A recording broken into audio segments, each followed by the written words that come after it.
Op realizes tire is heavier than expected, finds a lot more than air inside. He decided it was wise to let the deputy see this for himself. He didn't want to go any further into this without another person being present. It was a situation he didn't know how to handle. He was nervous and very curious, he didn't want to make things worse. He thought through his options and decided to wait and call the deputy. This was his safest option, but his curiosity was burning. Deputy Mike Williams had just gotten back from some well-deserved leave and was looking forward to getting back to work. He loved his job. So when he arrived to work and saw that his patrol vehicle wasn't roadworthy anymore, he was disappointed. After all, this was his trusty steed. But it looked like a quick fix, so he rang the mechanic, oblivious to his oncoming ordeal. Mike took his patrol vehicle into the mechanic's garage.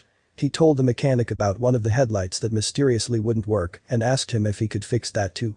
Mike assumed the process would be quick and painless for both himself and the mechanic. But the real reason behind his damaged vehicle would send ripples of shock throughout the community. Mike expressed his eagerness to have his car repaired, so the mechanic immediately started to work on the deputy's vehicle. At first, everything seemed normal about the damage, but soon something very strange would be discovered. The mechanic dealt with all kinds of repairs for years. He was experienced and thought he'd seen it all. Well, not yet apparently. Sandra Rogers, a colleague officer of the deputy, said in an interview. The mechanic began replacing the headlight and noticed that the wire had been chewed. But was it chewed or purposely frayed? There was a multitude of reasons as to why the wiring could become frayed. The mechanic thought it could have been a rat. Rats are known to get inside vehicles and cause costly damage to cars. But he was wrong. Unfazed, the mechanic continued to work on the headlight. Delving deeper inside the car, the mechanic was about to discover something he'd never seen before, especially from a cop's car. As he continued to work on the internals of the patrol car, he put his hand into the corner of the engine to pull around at the wiring, and then he froze. He started to fix the wiring when he saw a whole bunch of leaves, Officer Rogers recalled. Puzzled, the mechanic took a closer look at the leaves. Did this have something to do with the damaged headlight? In the meantime, Mike had continued his first day back on the job. He was so busy that his car never popped into his mind once. As far as he was concerned, there was absolutely nothing to worry about. Oh, how wrong he was. He was taking his lunch break when he received a call from the mechanic. Mike answered, expecting the car to be ready for collection, but there was a slight complication. Mike's brow furrowed as the mechanic refused to delve into the details over the phone. Instead, he asked the deputy to come back as soon as possible. The mechanic decided it was wise to let the deputy see this for himself. He didn't want to go into this further without Mike, a person of law, being present.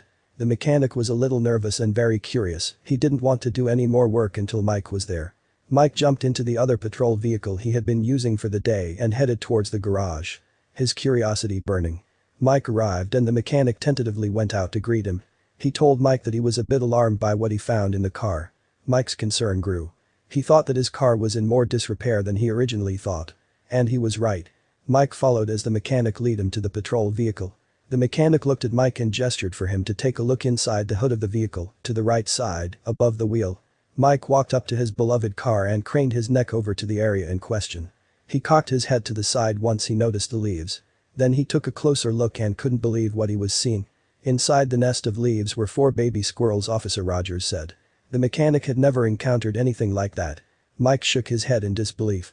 It was clear that a mother squirrel had managed to squeeze into the wheel's arch, leaving behind a big surprise. 4 newborn squirrels, a first for this garage repair store. The mechanic didn't want to damage the baby squirrels or their nest, so he carefully removed the wheel from the car and extracted the nest, using Mike's help. They were all in perfect condition and sleeping soundly when they were removed by the mechanics, said Officer Rogers. But what would happen to the babies now?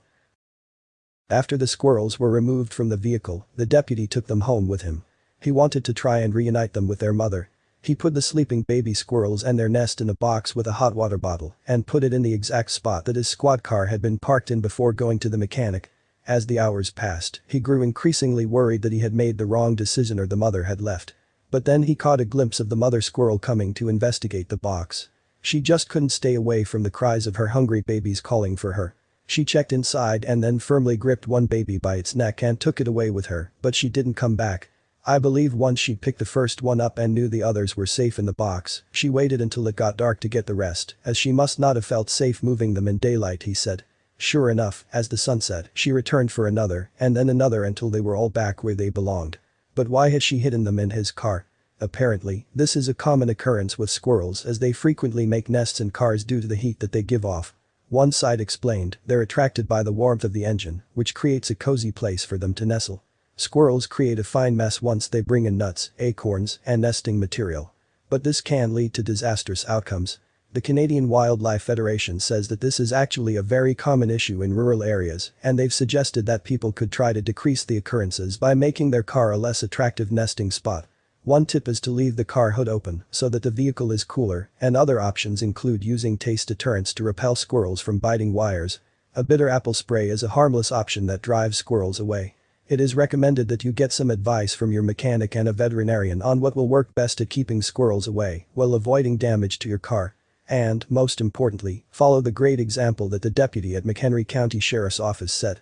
Squirrels might be irritating at times, but the deputy at the McSO showed a value that all police officers and all civilians should have, which is showing concern for other beings. If he hadn't found them in time or made sure they were returned to their mom, this story could have ended very differently. These baby squirrels no doubt appreciate what this officer did for them.